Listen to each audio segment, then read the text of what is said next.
Not everyone. We do. Professor for SUS 2003, the Sustainable Plate.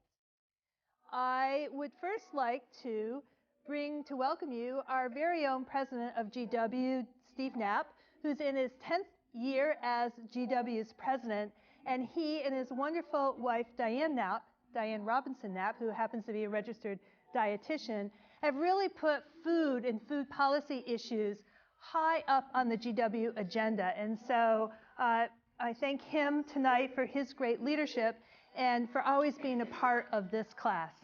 President Knapp.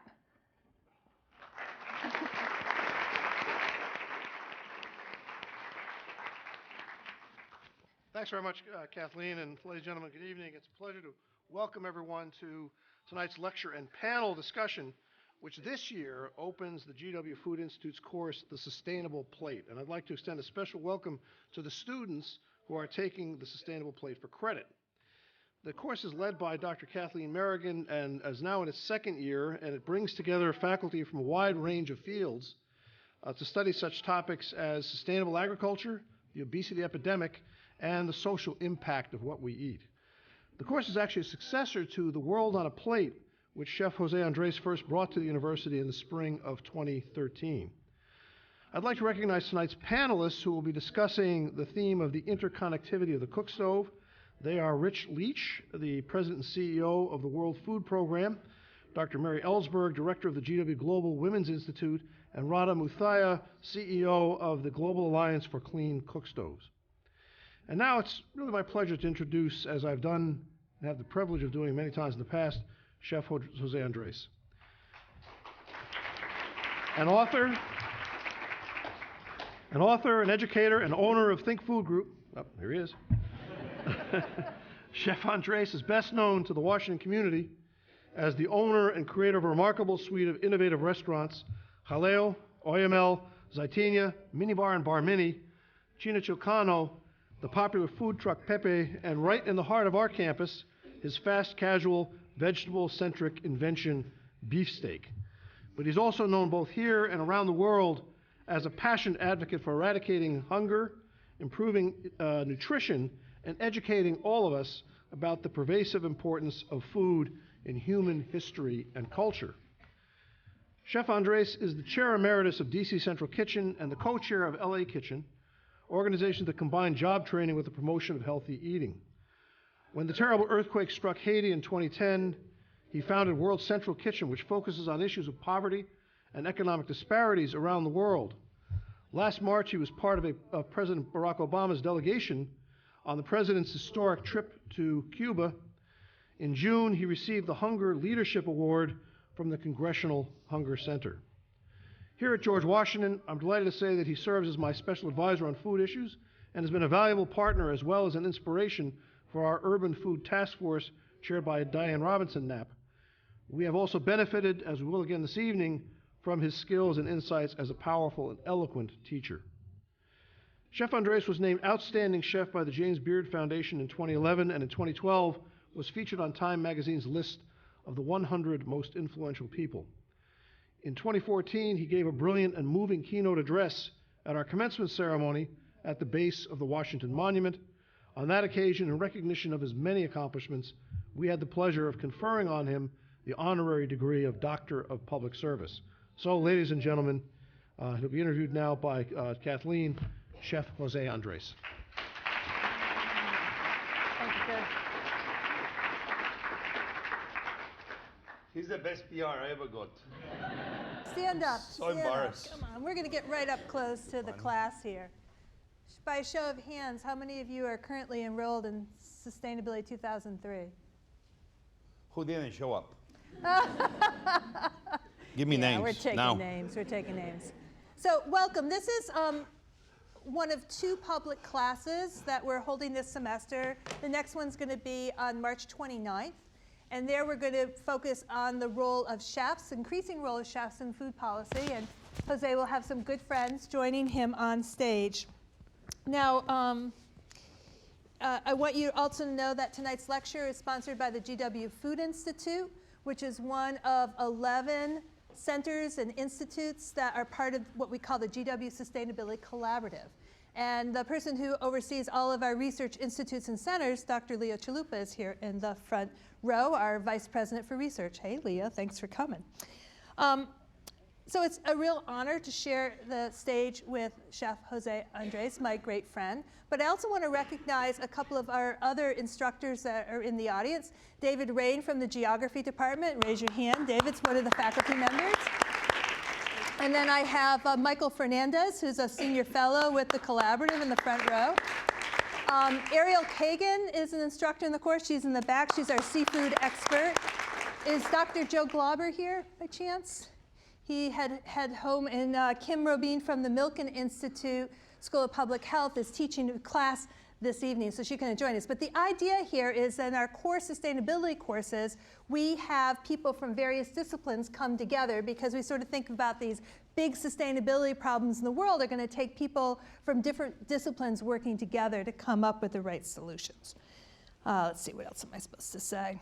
Okay, here's our plan tonight. I'm going to interview Jose for about 30 minutes here on stage. We have some slides. And then we'll bring out a panel. You'll have a few Q&As with Jose after his time. We'll bring out our panel. They'll have some remarks, and then we'll have Q&A with the panel. And our idea is that we'll really wrap up at a tight 8:30 p.m. Okay, class? All And right. tweet a lot. Tweet a lot. If you tweet, you can become president. There you Tweet. go. Yeah. I mean, you can achieve anything. Remember the days- Facebook Live, please. Remember when they were saying Twitter was going to go out of fashion? It wasn't going to survive? I was one of them. Yeah. I'm a visionary. My God. So you see, if you want to join the conversation tonight, you can use hashtag the GW Plate. You also see some of the Twitter accounts from Jose, myself, and for the GW Food Institute. So feel free. Okay. Tweet. Let's start with our first slide. So Jose, dirty cook stoves and the solid fuel, who am I kidding? I need the glasses.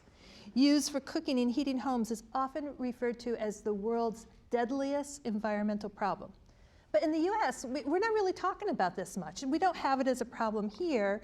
So there are probably people here tonight in the audience who really haven't thought much about cook stoves. In fact, I will admit, even with all my time in agriculture and sustainability, until you and I interacted, I didn't really understand the magnitude of the problem. So my first question is, can you start by sharing with us how you came to be involved with this issue of cook stoves? Yeah. Here we have Radha Mutia, who is the executive director of the Alliance of Clean Cookstoves, and she has even a better memory than me on this. But this is very simple for me. When I go to Haiti, right after the earthquake, already I was a big fan of solar kitchens. Imagine the dream. You can feed the world by only looking at the sun. So solar kitchens, where the sun was the only fuel, for me was very important. So when the earthquake happened, I go to Haiti. And I brought with me and a whole bunch of friends, a whole bunch of solar kitchens. And we began trying to show some people that they could be feeding their families just with the power of the sun. This is very much how I became engaged in a kitchen as a way to improve the lives of people. And solar was only a great way to start falling in love with cook stoves and seeing the potential of not only solar, but efficient, improved, or clean cook stoves that we will talk more. So I fell in love and I saw that I am a chef. I feed the few, highly interested, like many of my fellow chefs, to feed the many. And I saw that the same kitchen that you and I have to feed our children, the same kitchen that it takes us a second to light the fire and make a beautiful soup or pasta, the same power I have to feed my family with these two hands, millions, if not billions, didn't have the same option. And then is when I met Radha, I met the Alliance of Clean Cook Stove, beyond my work with World Central Kitchen, Secretary Hillary Clinton, that probably is one of her biggest legacies as Secretary of State, They created the Alliance of Clean Cookstoves in partnership with the United Nations and many other agencies and government agencies and private businesses to start trying to do one thing, to bring by the year 2020, 100 million clean cookstoves that will affect the lives of 100 million households, influencing over 500 million people in the world. That's how I got into this. Just a humble trip to Haiti. So when you see that there something happens, don't stay home, go, because there you may learn something that can ignite a passion in you to be an active agent of change. That's what I'm going to be telling all of you, especially the students. So Jose, thank you for that history. Take a look at this photograph here. Now I understand that there's 1.3 billion people in the world that don't have access to electricity. So they're cooking in a variety of ways. You've probably seen some cooking done like this. What do you think? And this is, to a degree, super sophisticated. A lot of people today, believe it or not, they have 3 rocks in the floor and they put the pot on top. Still today, in the 21st century, when we are thinking about sending men to Mars, still we are cooking like hundreds of thousands of years ago, since men discover or control the power of fire. So what you see in this photo, I don't see it as a problem. I see it as a huge opportunity to bring more than that billion people that today are still reliant on fossil fuels, like dung, you say dung in English? Or charcoal, or wood, to feed themselves. And we're going to be seeing today why this is not a problem, but a huge opportunity to, in our century, end hunger and poverty by giving people the option to bring improved clean cookstoves or clean cookstoves, and we'll talk more about what's the difference between one and the other. But what I see there is not a problem. What I see there is a huge opportunity. Today we have close to 5 million women that every year they die because respiratory issues. And actually, is one of the main issues in children under 5, respiratory issues of death of children under 5, of death of children under 5. So today we can tell you that people in the process of feeding themselves, especially mothers and especially kids, we have people dying. And this is our reality, and we can do something about it. And the Alliance of Clean Cookstoves is doing an amazing job about trying to achieve the dream of bringing cleaner energy to many. Take a look at these children. This is not just one photo that one photographer took. This happens in real life. I've seen it in many places. I've seen it in Kenya. I've seen it in South Africa. I've seen it in Haiti. In Dominican Republic, even Dominican Republic is like a good story. In Cambodia. We need to make sure that this photo is part of the past. And then moving on, we have women, especially, who are the ones feeding the world, women feeding their children and their families under cleaner conditions. So Jose, these are I don't know, huge, is that the word of the day? Huge. Huge numbers in terms of lives impacted. When I was reading up on this to prepare for our class tonight, I saw that the number of people who die from exposure to solid fuels being burned in the home is much greater than those who die annually from malaria and AIDS combined, which really underscores the magnitude. So why do we not have this perception in this country that it's the crisis it is? Well, it's not in this country, but it's very much in the world. I think the issue slowly is getting harder and harder. And bringing it to university environments like this, I know that this is going to be the century we're going to be bringing this, but the issue of this is very simple. We, unfortunately, it's just a very quick thought, and I may be completely wrong, and I'm expelled from the university forever, but that's okay. But the only thing about it, we don't really have friends that are hungry, because if we do have them and we don't do something about it, we are very bad people. Unfortunately, if we have a friend that has cancer or leukemia, like the husband of the father of my wife had, my wife is going to try to do what I can to research on leukemia so people can one day have hope on not dying out of leukemia. So everything can touch us. We are very active, right? Because if you can die out of cancer, but you know if you spend money on research, one day you may be safe in case something happens to you. You spend money, and it's money out there for research. People like us, we don't know people like this woman. And that's why it's so important, especially here at George Washington, that the university sends you to the world. Because we cannot be changing the world only by looking at photos, and only reading like, oh, some people are having trouble in another part of the world. The best moment is when you are really confronted with the hard reality that images like these are real, and they're happening every day. And so that's the main thing. We need all to go out more to see what's happening in the real world. And sometimes the real world is used across the river in Anacostia. But this, for me, going to Haiti, almost the first time I went to Abidjan in Ivory Coast when I was a Navy boy in the Spanish military, and seeing that this was happening, this brings into you this call for action. So that's what we are not aware. And people like the Alliance of Clean Cookstove and the amazing group of ambassadors we have, that's what we're doing, just trying to bring this issue to the forefront. And slowly, I think the Alliance, and especially we're going to hear from Brada, is doing an amazing job, but we need more, and we need soldiers, and we need people that are doing from lobby to hands-on work on the field. And this is happening. So when I look at across GW's faculty, the biggest area of sustainability research has to do with climate change. And I know from a class I taught last semester on climate change policy, our students are thinking about it all the time. So Cookstoves relate to this, right?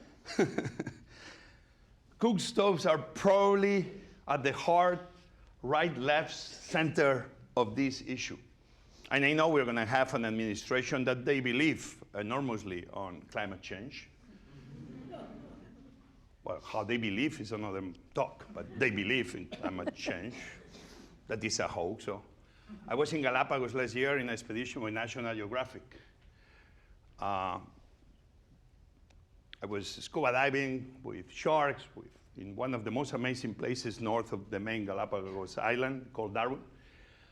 And we were supposed to bring a vest to go underwater that was 5 or 6 millimeters thick, because the water was supposed to be very cold. I went underwater like this. The sharks were not anywhere to be seen because they were very down deep. We had to go almost 120 feet to try to get a glimpse of the hammerheads.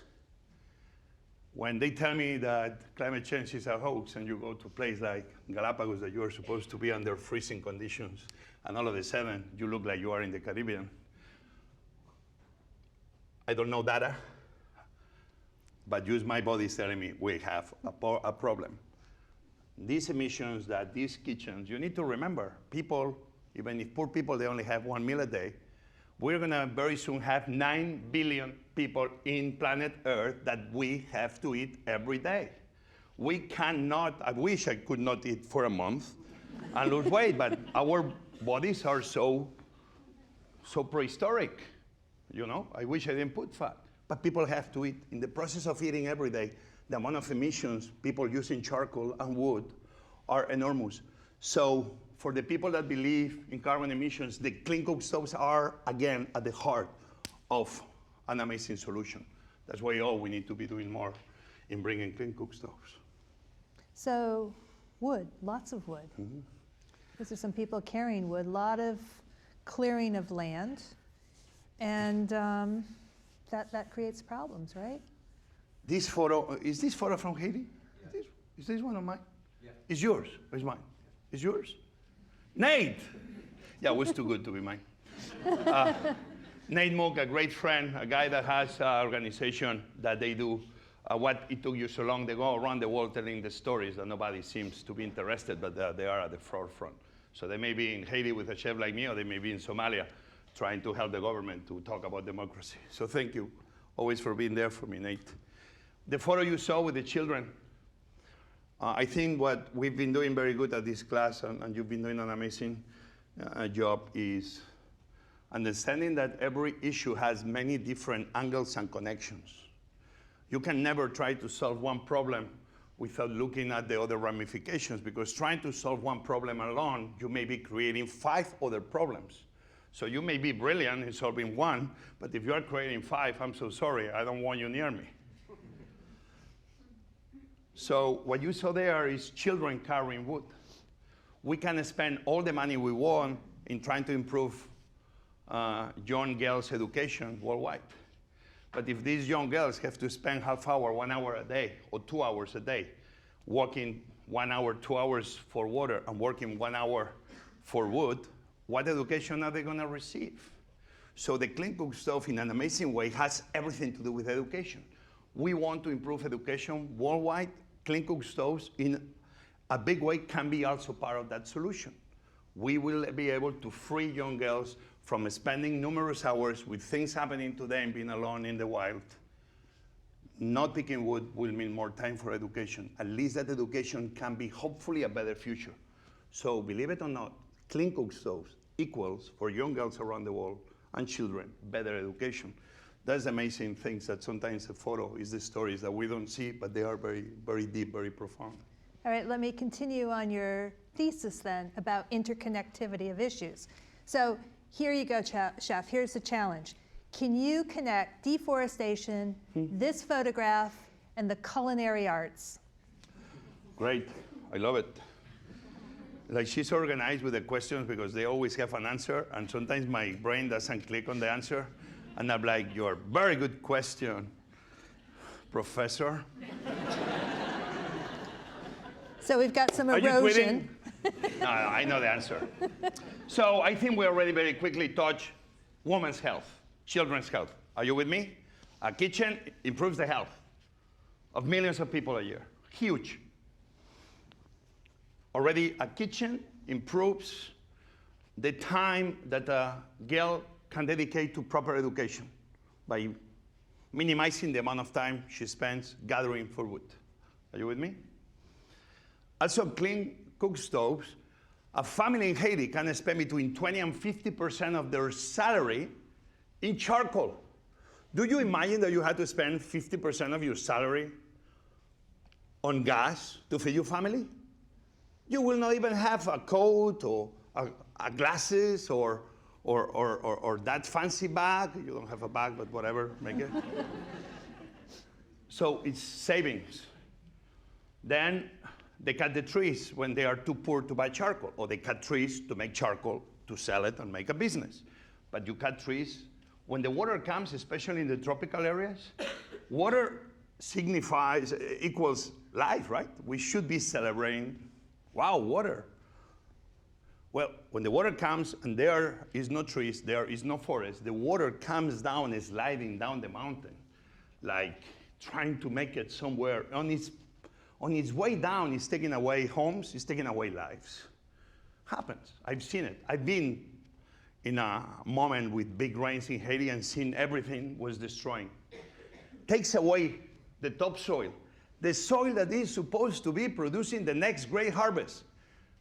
Without topsoil, is no good harvest. Barely enough to feed themselves, forget about making a living out of it. All that topsoil ends in the ocean.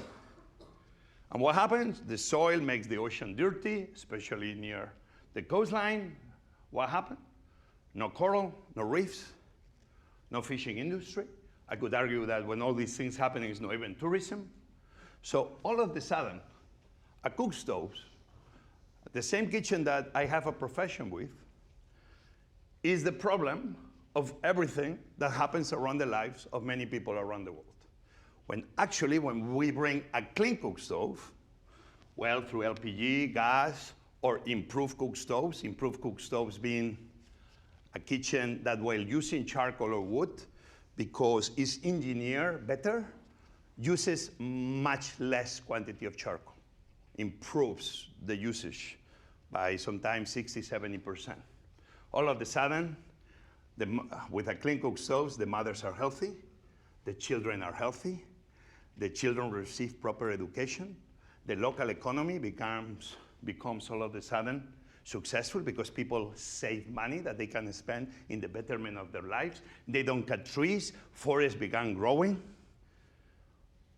all of a sudden, the harvest is plentiful because nothing is taking away the topsoil. All of a sudden, the reefs are healthy. The fishing industry began thriving. Local communities can make a living out of the ocean. All of a sudden, the entire system works, all because a kitchen. That's what we see here. Again, it's a problem, but it's full of opportunities. Well done. You got to the fish and cooking, and now I got a lot. Don't go was the away. right I got a lot of answer? questions for you, buddy. Yeah. Okay, I want to just go through a couple of statistic slides here as examples. We're going to hear from Mary soon, and she runs our Global Women's Institute here at GW. But here's just one stat in Uganda: 41% of households reported instances of violence during firewood collection the last 6 months, often done by women most often. And then here's another factoid out there in Chad: 90% of confirmed cases of sexual violence occurred when women left for firewood. So what do you know, Jose, in terms of women's engagement in this issue? Are there particular women leaders, particular women's groups? It does seem like a real gendered issue in a lot of ways, besides the cooking. Radha will give us more details of that, but I can tell you that this is an issue that women are the ones that are suffering the most.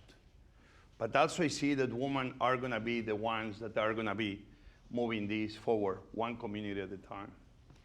I have a foundation called World Central Kitchen, and while our main goal is not clean Cookstoves, what we do is use empowering people through food.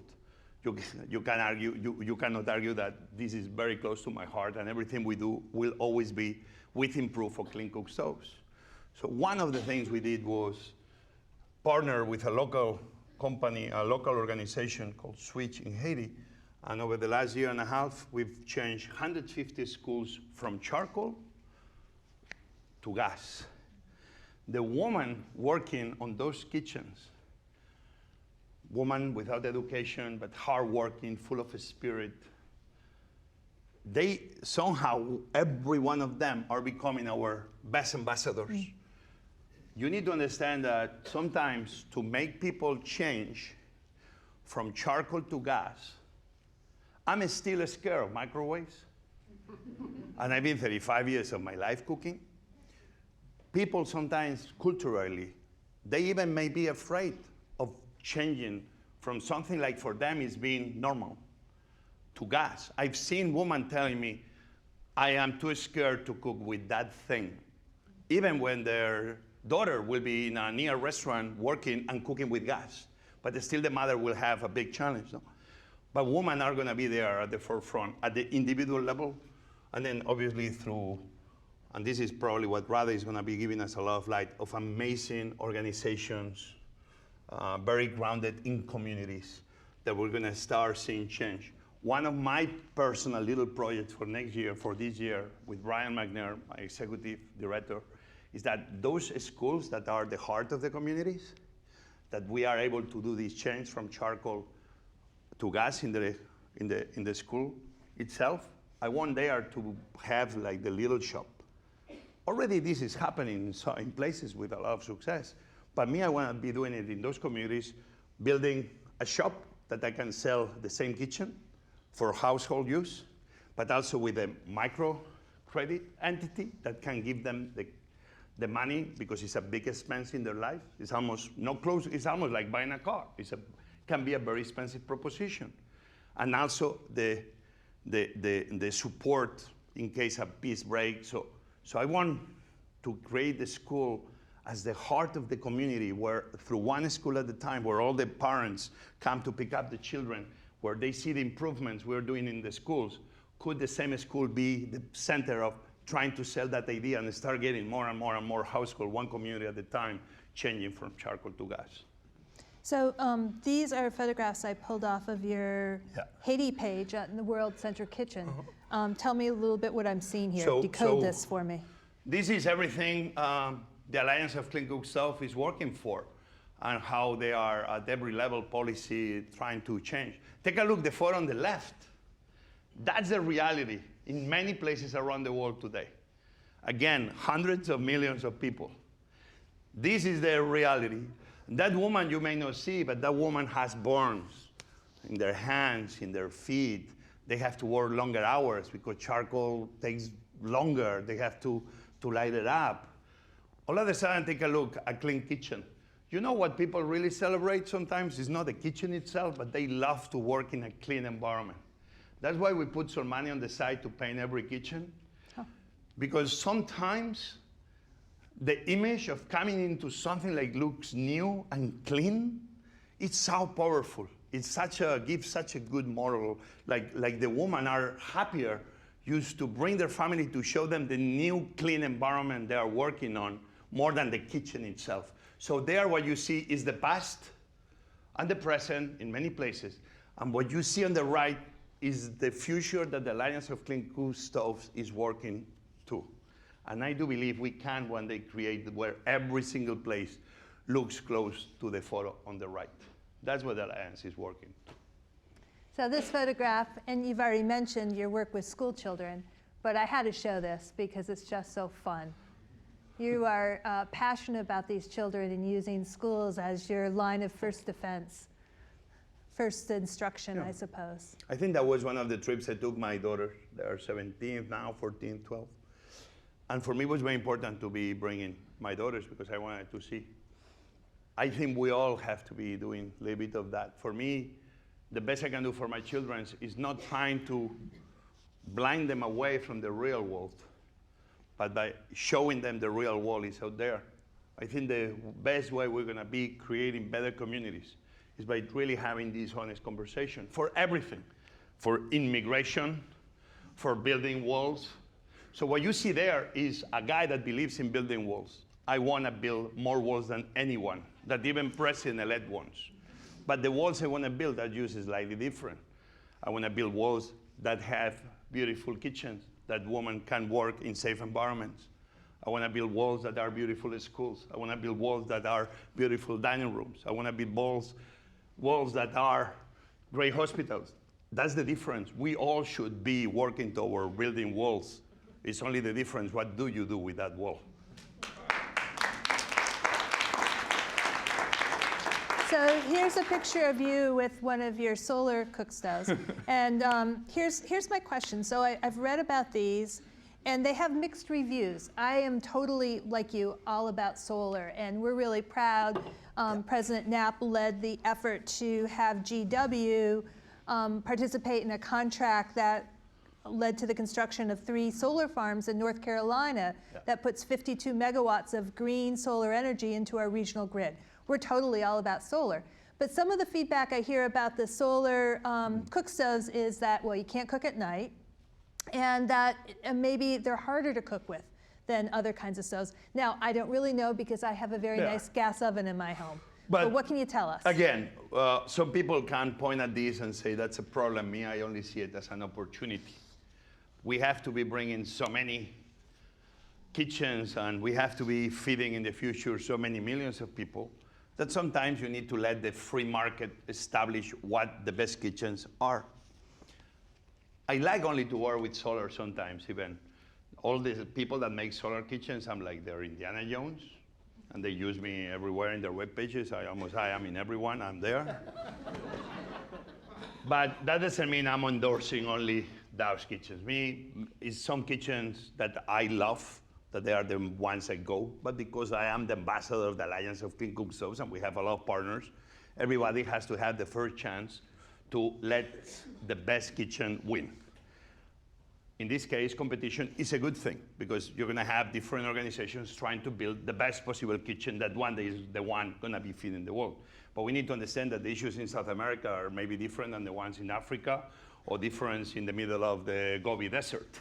Every place is going to have a different need. But here you have a whole bunch of kitchens. But the solar I love, and you saw in the photo, was a pressure cooker.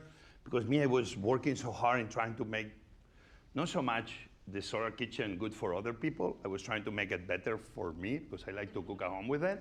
That I kind of painted the black pressure cooker black. And I was able to have even 10 times more power. And I got this shipment of 50 pressure cookers, but then the Boston Marathon bombing happened, and I was scared like hell because nobody had more pressure cookers than me in the world. But unfortunately, some people are using it for the wrong thing. But here you have the different types of kitchens. They are made from different countries. In Haiti, you have people that they are making homemade kitchens. It's more than 10, 20, 30 organizations. Kenya, Rada can tell us more about it. China is a big producer. It's big producers all around. But here only gives you a glimpse of the different kitchens, ovens, some using wood, some using charcoal. But what you see mainly there, if I'm right, those are improved Cookstoves. Mm-hmm. Improved, again, the one up in the right, maybe, or the 3 rocks will be a dirty Cookstove. You put any charcoal, and the charcoal disappears like you're Harry Potter. And the moment you use one of those improved Cookstoves, you are able to use the charcoal 60, 70% improvement versus the clean Cookstove. And that's only to show you the amazing array of different kitchens that very small business people around the world are working very hard to bring to the communities where they live. So this is the last slide I was going to show people, Jose. This came out of a 2015 United Nations Environment Program study, and they were looking at, to what extent do countries around the world have policies around cookstoves? Are they doing something actively? And like all these kinds of maps, if it's red, it's not so good, and green is good. So I think we're about to bring up our panel, and we'll be asking let's bring the panel conversation and say Rada why will be great. Why? But before that, I'm going to take 2 questions for you from the audience. Who has a question for Jose? Make sure they're good ones. Right there in the and especially once I know the answer. And there's a mic coming from Ariel. You mentioned having the opportunity with clean cookstoves to eliminate the need for charcoal in Haiti, but there is a large amount of people who create their living by harvesting charcoal in Haiti, even bringing it over to the Dominican Republic. So you did touch upon the economy opening up with cleaner oceans, but how do you think those people could find employment in that lack of jobs there?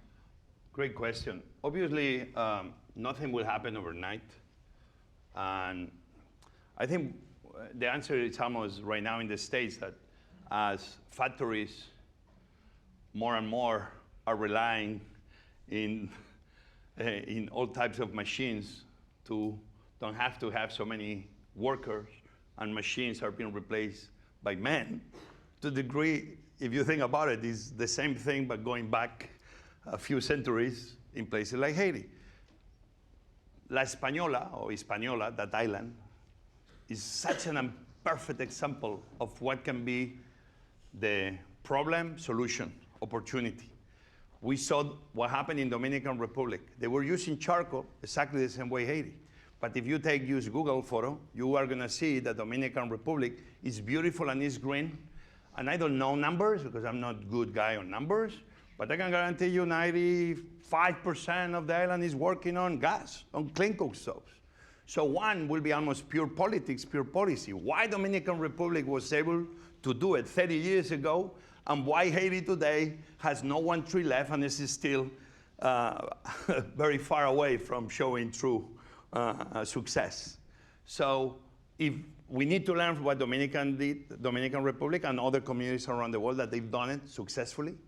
But what these people will do instead of producing charcoal, quite frankly, making charcoal, if you've never done it, is the most fascinating thing in life.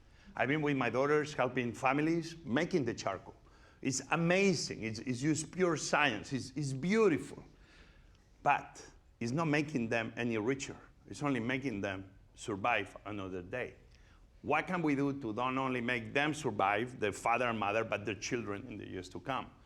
It's going to have a solution that has to come from many different angles. I did a show on Discover Haiti about why people, instead of sending their dirty shoes, thinking like they're doing good by providing shoes to a poor guy in Haiti, why you don't go and show up with your backpack and bring tourism to Haiti? If all of a sudden it's tourism in Haiti, all of a sudden maybe somebody can be doing something to take care of you instead of being making charcoal. Again, the solution is not going to be used from one thing and one thing alone. It's going to be coming. But the same people producing the charcoal one day can be the same people selling you the pieces of the new kitchens. Can be the same people selling you the LPG. Can be the same people. So all those jobs could be easily being substituted by the new clean fuel economy. Only it's not going to happen overnight, but the plan slowly but surely has to be pushed. But learning about Dominican Republic will be so simple, just to recreate the same situation in Haiti. These students ask tough questions. Do you want one more? Let's go with the panel. Go with the panel. Okay, you can have another option. Because you're going to have plenty of opportunities for questions. Yeah. Okay, we're going to sit down. All right, so we're going to start with Mary, because as we already saw some statistics, Mary, there's a lot of women to this issue. And I'm wondering if you can take Cookstoves and sort of put it in the broader context for us as we try to think about how we come up with solutions in a world where everything's interconnected. Okay, thank you. I think you and Jose Andres actually brought up several of the important issues that I love talking about them as opportunities instead of problems. And the first one being, of course, the risk to women's and children's health because of the smoke. And obviously reducing smoke and pollution due to biomass stoves is potentially a huge benefit for women. The next one that you mentioned that I think is a really important one is the time savings. And also around the world, we see that women and girls often who are responsible for the bulk of firewood provision walk for hours, as many as 5 hours every day looking for firewood. So time saved from that could potentially be used for so many things, not just education, but economic projects, leisure time for herself or for social participation. And then the third one that's so important is also gender-based violence. And this is particularly important in areas in humanitarian and conflict settings. And we've been working at GWI in South Sudan for the last 2 years, looking at the issue of violence against women broadly and how the conflict has exacerbated it. And in talking to women who are in refugee camps or protection of civilian camps, over and over again, they tell us that the most dangerous time for them living in the camps is when they have to leave the camps either to look for food or to look for firewood. And that's when they're most vulnerable to being raped, either by people from the camps who go out and prey on them or from other armed actors. So this is now, for the humanitarian field, become incredibly important to start having either charcoal provision or firewood provision or improve cook stoves to reduce the risk of violence. The points I want to make about it, so there's a huge amount of potential and opportunity. One important point is that we still have very little evidence as to what the real impact is. And we shouldn't be satisfied until we can say that definitely using clean cook stoves is reducing smoke pollution or reducing the number of rapes. And we don't have very much evidence. There just simply haven't been. It's a pretty new field. It's emerging. There haven't been very many studies on this impact. A recent one that the Clean Cook Stove Alliance did with GW in Nepal, looking at perinatal outcomes related to reducing smoke, did not find a change. And there are lots of reasons why that might be. But so it just means that we don't have enough evidence. And then the other piece that I think is really important to remember is that there's no technological fix for these issues. Firewood procurement does not cause rape. Having cook stoves is not going to eliminate rape. Women get raped because of patriarchy. And we found in one study that was looking at the impact of these firewood programs on rape of women in refugee camps, that it reduced the number, because it reduces the time that women are spent outside that they spend outside the camp and their exposure to violence outside. It reduced those rapes, but it actually increased rapes within the camp. So now women are getting raped in the toilets or in the bathhouses or others. So we can't see it as a single as a silver bullet. And I think, you know, Jose Andres, you spoke about this so much, about how things need to be integrated, and that you have to have that Cookstoves can be part of that solution. One last point I'd like to make about what it means to have a gender perspective, and as you've all said, you know, women are at the center of this, at the center of the problem and of the opportunities that we're facing, and that's involving users in the creation of the Cookstoves. And one of the problems I noticed in the paper on Nepal, the reason they didn't actually get as high reductions in pollution as they were hoping for, and it was partly because the women were not all happy. They didn't all feel that the cookstove met their needs, and they were still using firewood. It didn't get hot enough. The second burner there was something wrong with it. So again, if women aren't involved from the very beginning in designing and distributing and the whole system, then, you know, we're not going to be able to see all of these results. No, thank you. And before I go on to Rick, Mary, just a mini advertisement for your institute, because I have a lot of students out there. Oh, yeah. This may be their first exposure that we have a Global Women's Institute at GW. They may want to get involved. What do you want to tell them? Well, please do look us up. I actually took the opportunity to leave some brochures about the institute outside. We are a university-wide institute that works with Sustainability Institute, with programs throughout all the schools to address women's empowerment through research, through action, through policy work, and we would love to have you more involved with us. So please look us up at globalwomensinstitute.gwu.edu. Beautiful. Rick, so you should do a little mini advertisement, you all should, because not everyone necessarily knows your institutions and what you do. I'm lucky to. And Rick is a regular here at GW because he's been very involved in Planet Forward and some of our other sustainability efforts. If you could just sort of put the cookstove issue in the context of global food insecurity and the kind of work that you do, that would be very helpful. First, especially being here with students, which is always inspiring, and how could you not be inspired listening to Jose Andres? I mean, and I think what this issue also communicates, which is so important, and what you get here at GW, you make a difference. I mean, this issue is evidence of where, when people step up and they see a problem and they take action, you make a difference. I mean, it is truly amazing where this issue was 10 years ago and where it is today. And it's just because of people like you, like folks sitting up here, Secretary Clinton, a guy named Chris Balderston, Jacob Moss, others who you might not have heard of, who had ideas and they pushed forward and they're making a huge impact around the world. And each one of you are going to do the same thing because you're here at this incredible institution with great leadership. So, okay, the advertisement. World Food Program. So World Food Program is, it's a UN agency. It's the largest humanitarian organization in the world. Feeds about 80 million people in 76 countries, addressing both those in crisis situations and dealing with the underlying causes of hunger. And the reality, the unfortunate reality is most of our work these days is dealing in crises. We have now 65.8 million people who are displaced because of war.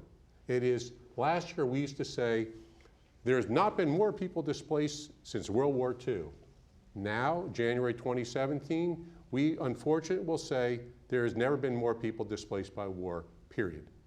Their trend lines are going the wrong direction. When you look at weather, I mean, I can call it extreme weather, we can call it climate change, whatever you want to call it. We see the reality. And the reality is now, every year, 22 to 25 million people are displaced because of extreme weather, whether it be floods, droughts, typhoons. The world is in a very difficult strait. The trend lines are all going in the wrong direction. Okay, so with all that being said, why Cookstoves and what relevance does it have for our operations? When you see the World Food Program in operation in the field, you realize that there are people so passionate about their mission. The mantra is nothing gets between me and a hungry child, and it's a fact. And what WFP does, a lot of the food, most of the food distributed actually needs to be cooked. And you've heard about what the traditional, quote, dirty stove does. And the fact that people, mostly women and children, have to walk longer and longer distances to find wood. And what it means, as Jose Andres said, that kid is no longer in school because they're out looking for wood. Women subject to violence, having to walk further and further. The World Food Program first got involved with clean cook stoves in 2009 in Darfur, when we realized that women were walking longer and longer distances subject to greater and greater threats of violence. Since then, in Darfur right now, about 3.6 million people are using clean cook stoves. And it has become a business. Women are making the stoves, making the briquettes, and selling them. So it's become a business. Very exciting. So that's why we got involved, where we are today. And you've heard the reasons, 4 reasons why we get involved in the cook stoves. One is the protection. And it's not just threats of violence, it's also animals. When you have to walk further and further in areas where there's lions and other wild animals, you also are a threat being attacked. You've heard the health reasons. One of the things that Chris Ballerson, when he was working for Secretary Clinton, he brought a bunch of us down to Guatemala to make these cook stoves. And when you went into kitchens, homes, before the cook stove was there, you could see the soot. It was almost like icicles hanging off the roof. And what it did to lungs, to vision, as you said, acute respiratory illnesses and blindness, and how easy, it took us an hour to build one of these stoves. And they actually gave me equipment, that was dangerous, to like drill through the sheeting on the roof to put the chimney through. It didn't hurt me or anyone else, fortunately. But it took less than an hour, and it transformed their lives. So it's protection, it's health. You've heard about the environmental degradation. That not only, obviously, deforestation, it decreases people's capacity to grow food when you're washing away the topsoil. So it has a direct impact on hunger there as well. The other thing, the final point I'll mention, that is, you heard about refugees. Okay, people who are refugees, people who are displaced, all of a sudden living in a place where it's already difficult to find wood for a stove. It creates more tensions between people who are already in a dire strait as a refugee or displaced, who are now competing with people who were there previously and looking for wood. Creates more tensions. So it is an opportunity. It's a problem that's becoming an opportunity. And just to mention something we talked about this morning, and that is in Ethiopia, they're now looking at ways to get carbon credits for use of cook stoves. You're talking about measuring the decreased carbon footprint through use of these clean cook stoves. It is an exciting effort. Our goal in the next few years is to go from the 6 million we now have across the world to about 10 million. I think we can do that. I think we should be able to beat that goal. So that's the direct impact to the World Food Program. Great, thank you. So Roddy, there's all kinds of, you're the expert here.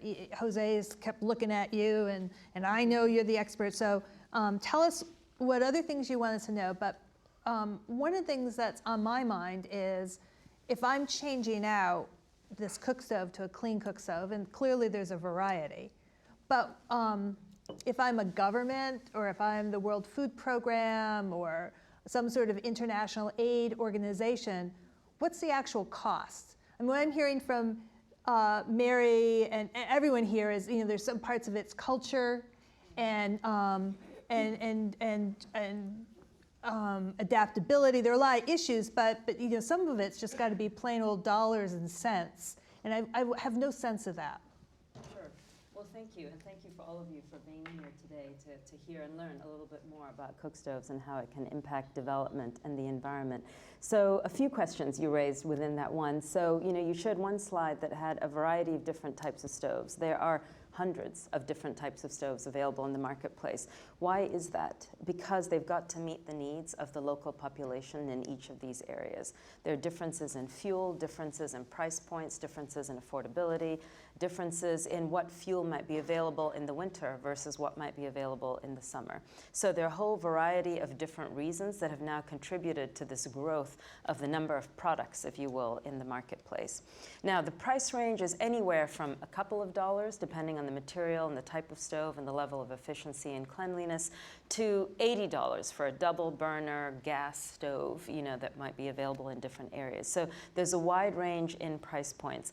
Now, this market is a relatively new market. So, and I emphasize the word market and not sector here, because that's what collectively, as a group of 1,600 different partners, governments, organizations, UN agencies, NGOs, enterprises. What we're trying to do is make this more of a market. Now, we're not doing it just because that's the rage of the day, to sort of have a market-driven approach, for the world to sort of engage in it. But it's more what comes with a market. What comes with a market is a more consumer-oriented focus. You start with understanding people's needs and aspirations, and then you design, and then you develop distribution channels. You develop at different price points, et cetera. Whereas if you think of it in a traditional NGO, donor-driven sort of model, then you think of, all right, let me develop one type of stove, and I'll just give it away for free, because of course a person who receives something for free will be so grateful and will use it. But no, people don't value what they get for free. They value what meets their needs. They value what helps them with what they aspire to do in life. And most of the cookstove manufacturers are not manufacturing cookstoves just for their functional abilities, to reduce time cooking, etc. They know that there's something larger in terms of the quality of a person's life. Jose addressed some of that earlier, that a cookstove enables. So it doesn't stop at that product. It's what that cleaner and more efficient cookstove allows them to do with their lives. And I think that's an important, when you have a market-driven approach, you start to think about all of those types of elements as opposed to just developing a stove, giving it away, and assume that it will be used. So when it gets to a market-based approach, then you've got a lot of different actors that suddenly have their roles to play. It's a little bit like a play on stage. There's certain things that have to come first. You build up the storyline, different characters that come in sort of play their parts, and you sort of move towards a conclusion, if you will, there. And so there's an important element of choreography in terms of what do you need to have to lay the foundation. Mary touched a little bit on this, where do you have compelling evidence base? All of us have anecdotes. If you've traveled in the developing world anywhere, you would have seen accidentally or with purpose, any of these stoves in use in the situations that people find themselves in. But that alone isn't enough. That doesn't drive action in our world today. You need to have a solid base of evidence, have randomized controlled trials. Does a cleaner stove, does that really improve health versus a traditional stove? What's the level of adoption with different types of stoves? What's the level of black carbon or carbon dioxide emissions? How many trees are actually saved in a community, when the whole community has moved to using a more efficient stove? So building the evidence base is one of those foundation setting efforts, if you will. And it has to start early so that you see some results and others can then look at that and say, gosh, I want to engage in this as well, because my end goal is greater parity or less unpaid work time for women. So engaging in a cookstoves intervention can facilitate that. You saw the different kinds of stoves. You might think, gosh, which ones provide health benefits? Which ones really reduce carbon emissions? Which ones truly do reduce deforestation or forest degradation? Just by looking at them, you won't be able to tell. I certainly can't tell. So working on developing performance standards, working with ISO, right, the International Standards Organization. Any industry, has standards. So trying to professionalize this into a market, into an industry, allows it to have the recognition and puts it on par with a lot of other issues as well. That was an earlier question that was raised. Why is this so hidden? Why have we not learned about this? And so this is partly the way to do it. Build the evidence, have some standards so that you're clear on the different types of stoves and what their potential impact is likely to be. Not all of them will be the same. Not all will promise the same results. Jose was very clear earlier to say some are improved, some are efficient, some are clean, and they offer different benefits depending on what type of stove they are. So I think all of these things to show you need to build an evidence base, and you need to then encourage greater manufacturing, distribution, consumer finance, awareness, and behavior change. It's not easy to just tell someone, your grandmother cooked this way, your mother cooked this way, but you should cook differently. That's tough. And how do you help support that behavior change that needs to occur within families? So all of these are just different types of things that different partners within this broad alliance have expertise in lots of different areas, and they bring that to bear to facilitate the end goal, which is families around the world not just purchasing one of these better quality stoves, but actually using them consistently, using them regularly, and displacing what they used to use before. The last thing I'll close with is, as a group of developmentalists, foodies, those interested in intellectually pursuing, various areas and supporting a better world. The UN last year introduced the Sustainable Development Goals, sort of 17 goals that will help move towards the eradication of poverty and to do it in a climate-friendly, sustainable manner. So if you look across those 17 goals, clean cooking can support 10 of those 17 goals directly. So Jose talked about a few of them in education or women's empowerment, the climate goals, women's and children's health, et cetera. So there is a way for one intervention, because of the interconnected nature of it, to be able to have wide-ranging impacts. So in this world where we always talk about cost-effective interventions, these are one of the interventions that really can support achievement of a variety of goals. So we always talk about clean cooking as not the end goal in itself, but really the means of being able to address so many other goals and aspirations that families around the world have. Great. Now, thank you. Now, before we go to questions, I do rather want to give you a chance to do a mini advertisement for your organization. And I know you have some really cool ambassadors, because Jose is one of them. Tell us some of, I looked at your website, you've got some pretty hip people there helping you out. Yeah, and Jose's the hippest by far. No. Rather, and tell us where you were, where you are, where we are. Sure, in the journey to 100 million. And where you're hoping to be. So there were lots of actors in the cook stove field for decades now. So we are by no means the first actor within the space. I think what's different about this alliance is in 2010, as Rick mentioned, Secretary Clinton and a number of other people got together and said there are too many people working separately, to address this issue. And the power of this issue, the interconnectedness, can really be optimized if we work together. So let's create a group that we'll call the Global Alliance for Clean Cookstoves that will attempt to both support the vision that we're all sort of collectively trying to get to, and do it in a manner that will really engage a lot, crowd in a lot of different actors, existing as well as new, to facilitate the end goal, which is 100 million households by the year 2020. So we're at the beginning of 2017 now. We have 53 million households that have now achieved and are using a cleaner or more efficient cook stove and fuel combination. And we are on track. So we're excited to say that there's lots of momentum. UN agencies, WFP, UNICEF, many others who are now entering the space as the evidence is slowly being built, that see how cook stoves and fuels can support their end goals. So we do feel we'll get to that 100 million, but let me tell you, 100 million was a proof of concept. The number of families out there who don't have access to clean cook stoves and fuels, the grand total was 500 million households when we started. So while 53 is a nice number and we feel there's good progress and momentum, there's still a ways to go. And so that's important for all of you to continue to spread the message on this issue, to advocate here on the Hill and elsewhere, to really have a consistent focus on this. We shouldn't have this be a fad for 5 years that's supported by terrific ambassadors, but this is something that we need to continue on, because it is an issue that can be addressed. We're not sort of in research and development and looking for the cure. We know the products are out there. It's just getting it manufactured at scale, at price points that are affordable, and for people to understand why they should be switching their behavior to using these stoves and fuels. Can I add another advertisement for you? Sure. And that is, one of the big differences between an alliance and just us showing up in a community talking about cook stoves, they look at a comprehensive approach from policy, from behavior change, so that it's not just a stove that someone has and doesn't use, but really to look comprehensively at the issue across the board. It's a critical element to ensure sustainability. Thank you. I'll pay you later. Big checks. So how lucky to be a GW student, huh? And not just people who are currently enrolled in class, but also I have alumni here. We'd like to be a lifelong living community.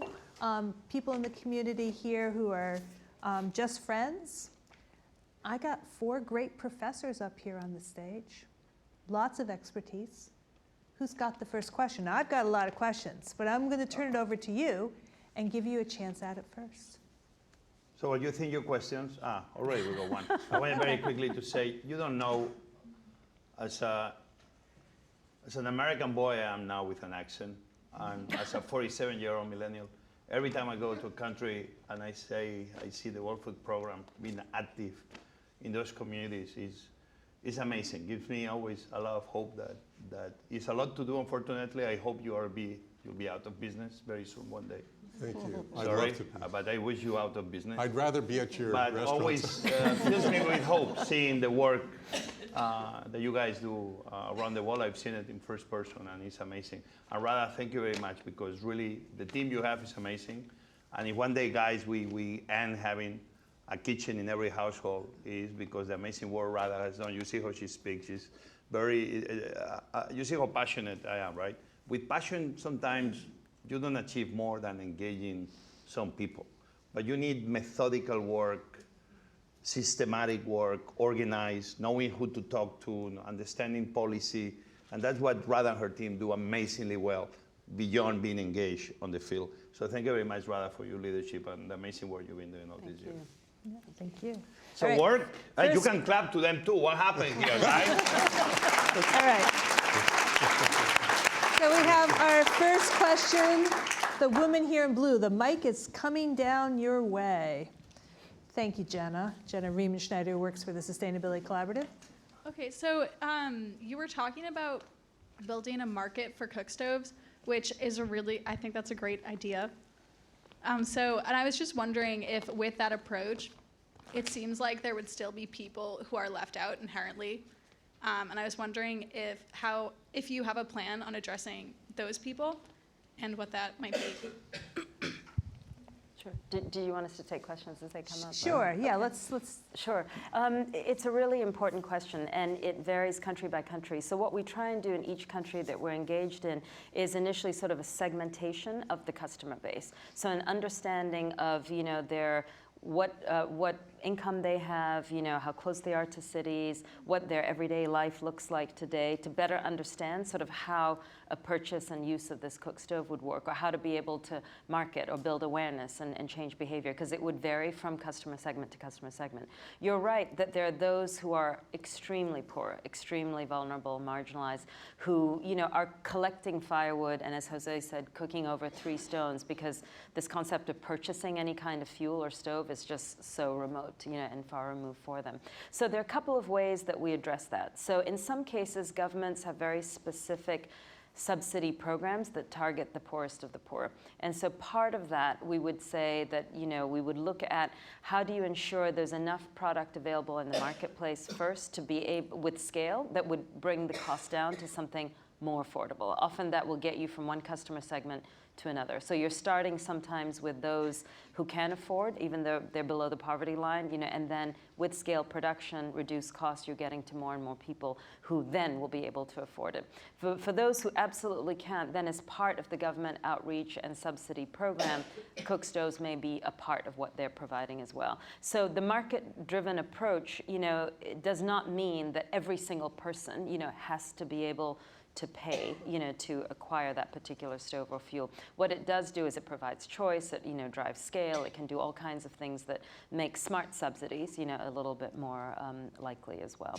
Now, the other thing that we're seeing for those who cannot afford it is those to be able to sort of over a longer period of time pay for it. So you don't have to pay for it outright. You can have different microfinance loans, consumer finance loans, et cetera, where it might be over a 3-month, 6-month, 12-month period that you're paying for your stove. And distributors around the world, NGOs and social enterprises have some very creative ways of doing this, where they'll say, we know that you get most of your wood for free, but you often buy a little bit of kerosene, to be able to throw over that to help the wood light up and to have your fire light up.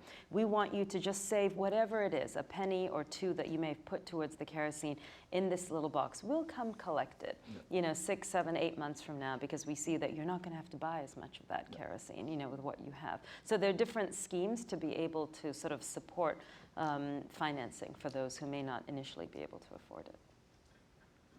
Next question, right there in the back. Hi, my name is Ivy Ken. I am fascinated by every word that I've heard tonight. Can I stop for a second? Ivy Ken, Professor Ivy Ken, who with David Rain is the co-faculty lead for the GW Food Institute. Little advertisement for you, Ivy. Go ahead. So I really appreciate all the work that has gone into this issue and the clear energy and passion that you're bringing to this issue. I'm wondering about the wisdom of the vision of a cook stove in every household. And the reason I say that is this. The only thought I've ever given to cook stoves in my life is this great feminist work from the 1970s and 80s that talked about industrialized countries like the United States, where individual kitchens were sold and bought by American families, so that you have a stove, and you have a stove, and you have a stove, and you also have a microwave, and a blender, and a food processor, and a cherry pitter, and whatever other appliances you need in your individual kitchen, rather than a model of community. Spaces like the schools you've been to, where communities can cook together, rather than thinking about humans as consumers, thinking about communities with needs. I don't know if you have thoughts about that. Interesting. Huh. Didn't expect that question. I like that question a lot. Who's going to give it a go? So, I mean, at the end, you're talking about, listen, I am all about a big paella pan and 500 people eating. But I think this will be better probably for a true anthropologist on analyzing different communities and how they try to establish relationships with fellow humans. In the case of Haiti, for example, that again, I've been in a beautiful place like Palmistampe. You cannot find it on Google. There are no roads. Even the very poor people, they want to be in their family unit. These things sometimes of having to be sharing that kitchen with other families, what I learned is they're going to do it out of need, not out of love. So what you're saying is will be the perfect dream of why we cannot have this communal kitchen in a building apartment and we all gather together with the wine and it'll be a big orgy of food and wine. But the truth is that people have their ways. You mentioned before about users' involvement, and about Mary, and about women's involvement in developing.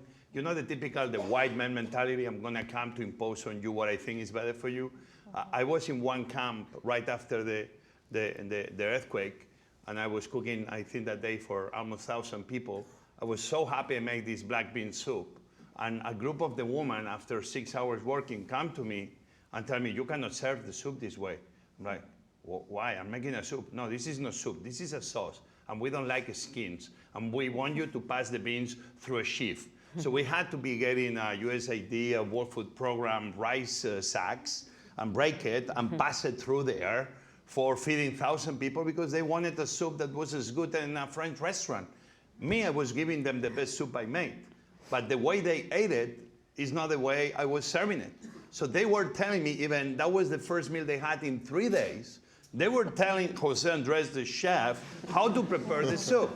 So I don't know if this answers your question, but we'll be in the perfect world, perfect, like in the camps, in refugee camps, in post-earthquake camps or post-hurricane camps. Sometimes you will see 1, 2, 3, 4, 5 families sharing one cook stoves because it's out of need. They have no other option. But in the people in the moment, they improve their lives better. In the case of Haiti, I know they have the need of cooking in their own household. So something like this will not happen.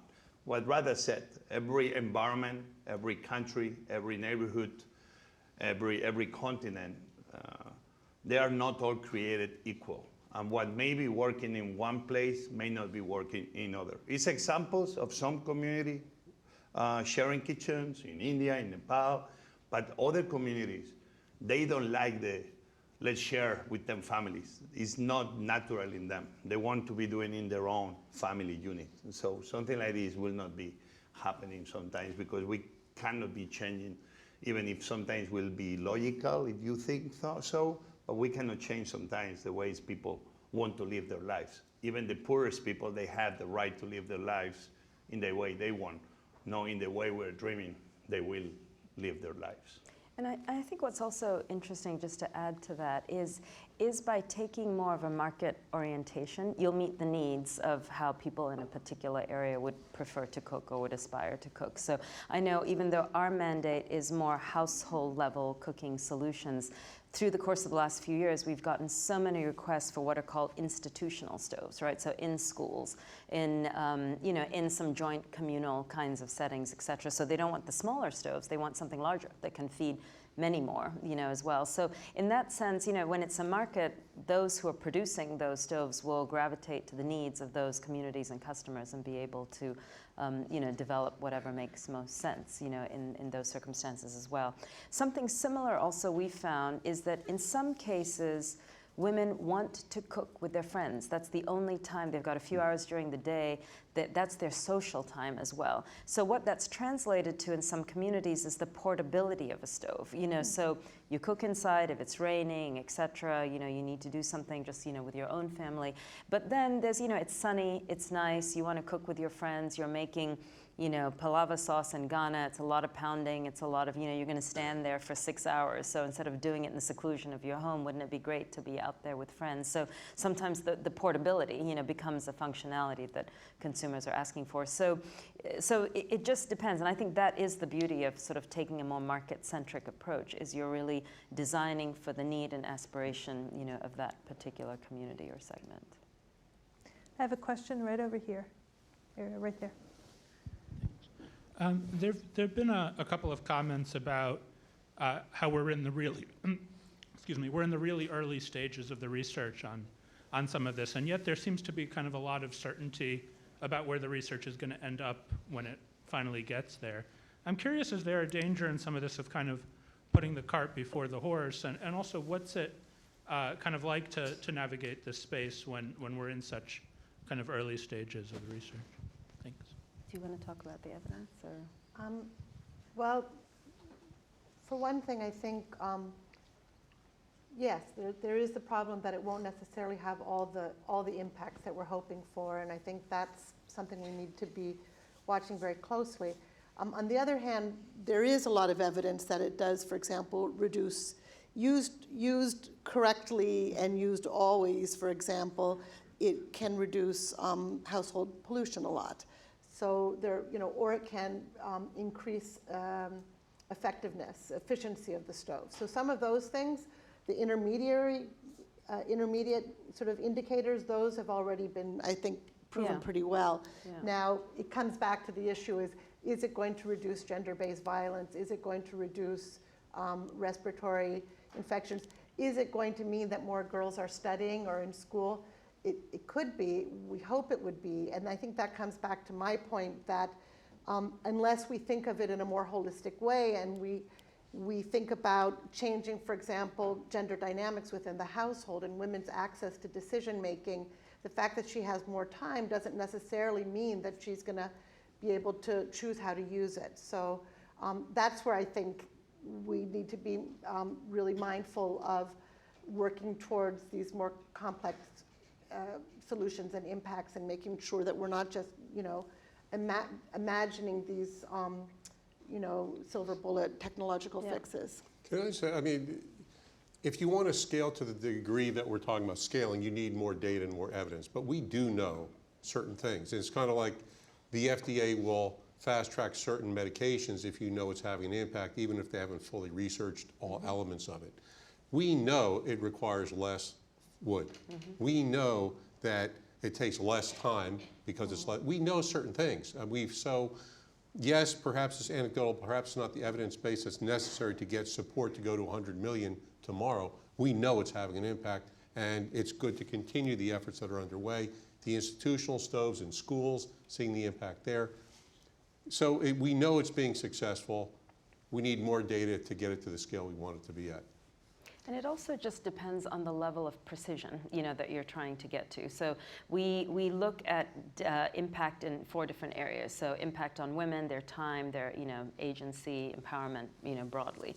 We look at the environmental and climate impact. We look at the livelihood impact, and we look at the health impact. So from a environment, climate, lots of good data already. A lot more, being generated with larger scale studies. But some of the statistics earlier on black carbon reduction, level of fuel wood that's being used that's non-renewable, that we have in different countries around the world. So the environment climate data is quite solid, but there's more coming in. The women's time, if they've got a more efficient cook stove. They don't go out, as many times a week to collect fuel. They don't need as much fuel. The cooking duration is shorter, than cooking over an open fire. So again, there's a lot of data there. We're also seeing women's contribution within the value chain. There's a great study from Johns Hopkins that showed when women are involved in the distribution and marketing and sale, they sell 3 times more stoves than men do. So clearly women want to, this is a product that's used by women, so if it's being sold by women, she can help with the training, and this is how you'd make your favorite recipes, all of those things. There's proven data there. The area that is more challenging, where the evidence base absolutely needs to be built beyond the GBV, which Mary mentioned already, is on the health front. So when you look at health, it's not just one indicator, right? So you want to look at, does a cleaner, by how much does a cleaner cook stove reduce childhood pneumonia? By how much does a cleaner cook stove reduce various different kinds of non-communicable diseases? By how much would a clean cook stove really, extend, a person's life? So looking at disability-adjusted life years, and and so those are more complex. There are different indicators, different diseases.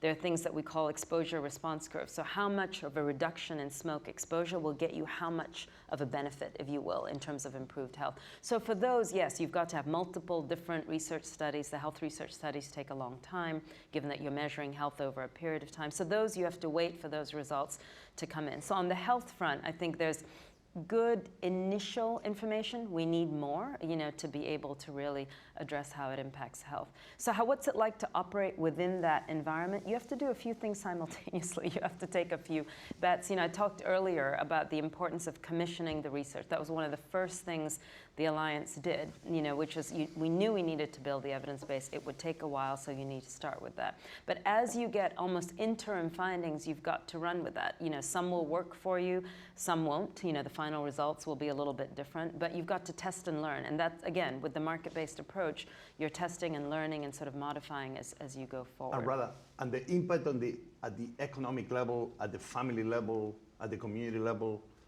are enough studies to prove that the money savings, time equals money savings. Less time cooking is going to be. So this is a real economic impact on savings on the pockets of the families. Absolutely. That somehow can induce kind of a local economy to somehow become more prosperous by the savings, instead of going into smoke, all of a sudden going into the pocket of people, putting it in a very simple way.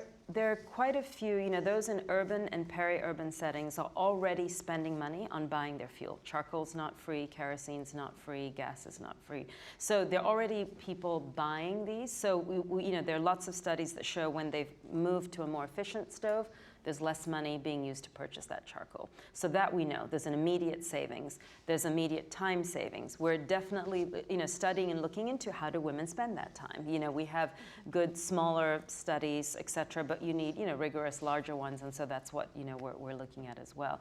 But you immediately see it in sort of economic growth in the communities. Businesses won't just integrate women into the value chain because, it's a nice thing to do. Yes, it is, but they also do it because they see bottom line implications, from doing that. They're selling more. They're, getting out there in the marketplace. So you do see those kinds of economic benefits that are already, in place as well. Also, we do know from the World Food Program standpoint that when there aren't clean cook stoves and it's difficult to find wood, we know of circumstances where people are selling food that we gave them to buy firewood. We know that a child who doesn't have to spend hours looking for wood actually will go to school. And what's the impact of more years of education is so far-reaching. So I promised that I would dismiss class at 8:30, and the hour is getting close. So I'm going to ask each of my co-professors here tonight to give us one final thought. And while they're pulling all the million things I know, what's the one final thought I want to share? I just want to tell you that we have a number of events going on this semester, starting February 2nd with the Food Tank Summit here in this auditorium, looking at forthcoming Farm Bill deliberations. You can find out about that on our website, the Food Institute website. April 3rd and 4th, we're going to have a 2-day conference with the U.S. Department of Agriculture looking at the impacts of local foods. How do we measure it? How do we know that these investments really make a difference? And we, again, will have the March 29th public class with Jose. So I hope you will join us. if you've come tonight, if you registered, we're going to put you on our Food Institute newsletter, Grown, Grown, Grown. It's going to come out twice a month. You can unsubscribe, but hopefully you'll enjoy it. I wrote a recent blog post on transitions and my experience with different transitions over the years, and what does it mean when a new Secretary of Ag comes in. Michael Fernandez just wrote a blog on food trends, and just because there's a change out in the political realm, does that mean that the food trends are going to change? We've had a lot of students who've written blogs. It's a very interesting newsletter, and the forthcoming issue will have posting by Ivy Ken, so we'll look forward to getting that out. All right, so I will start with you, Rada. We'll go down the line, and we'll finish with our chef. Great. Okay. Well, thank you very much. It's always inspiring to speak to students because you are making connections. You know, you're taking all these different classes and you're really thinking about how various issues can connect with one another. This is an issue that far too few people still know about, and we still do count on individuals to be able to spread the word, make the connections. It's not, you know, it's clean cooking, as Jose said earlier, can support education, health, livelihood development, the environment, climate, etc. It has far-reaching consequences, but I would like to count on you to be one of our ambassadors and champions to be able to get that word out as well. Thank you. I'm just going to affirm something you know, which is why you're all seated here, and that is each one of you can have a huge impact on whatever issue you decide you want to have an impact on it. Passion, shoulder to the wheel, you can change the world, each and every one of you. All the things that we're all doing was just someone's idea, that people put passion and energy to. The World Food Program was the idea of a guy you guys might have heard of, George McGovern. It's his idea. It's now feeding 87 million people. There's no limit. We're even seeing new solar systems, so even beyond the sky is being the limit. Wow. Well, I'd like to say that I think it's so encouraging and so important that the Clean Cook Stove Alliance has really put women and girls at the center of their strategy from the very beginning. And there's so much potential to improve the lives of women and girls. And with that, the importance of working on making sure that girls are valued and that girls' education is something that in communities is seen as something important, that women have more ability to manage the income and the time that they're saving, so that we see these as really integrated complementary approaches. So I'm going to tell you how lucky I am to be on this first class next to Kathleen Merrigan. It's funny because we don't have still Secretary of Agriculture, and I feel I am with who was supposed to be our Secretary of Agriculture. So thank you very much for your leadership on this, Kathleen. But I'm going to say, you know, Brillat Savarin, a Frenchman, and I don't quote Frenchmen often. I mean, I'm a Spanish chef. He's the guy that wrote The Physiology of Taste. Interesting book, probably the first true food philosopher. He's the guy that said, tell me what you eat and I will tell you who you are. But I think in the issue we are talking today, and specifically the entire class that you're going to see through this semester, he had even a more powerful phrase. He said, the future of the nations will depend on how they feed themselves. And to me, nothing is going to be more important to see how we're going to be feeding this planet than bringing forward the issue of clean cook stoves. We will have, in this century, no hunger for sure if we are able to be thinking that clean cook stoves are going to be the solution, one meal at a time. Just remember this. Great. Thank you. So, our last act on behalf of Jose and myself, we are giving our co-professors of the evening our core text for our class. So if you're not in the class and you want to sort of follow along in a way, we are all reading this, The Third Plate by Chef Dan Barber. Amazing book. It's an amazing book. The book of the books. So anyhow, that's homework, guys. Thank you. Thank you all for coming. It was a great class, and we hope to see you on the 29th of March. Thank you very much, Laura.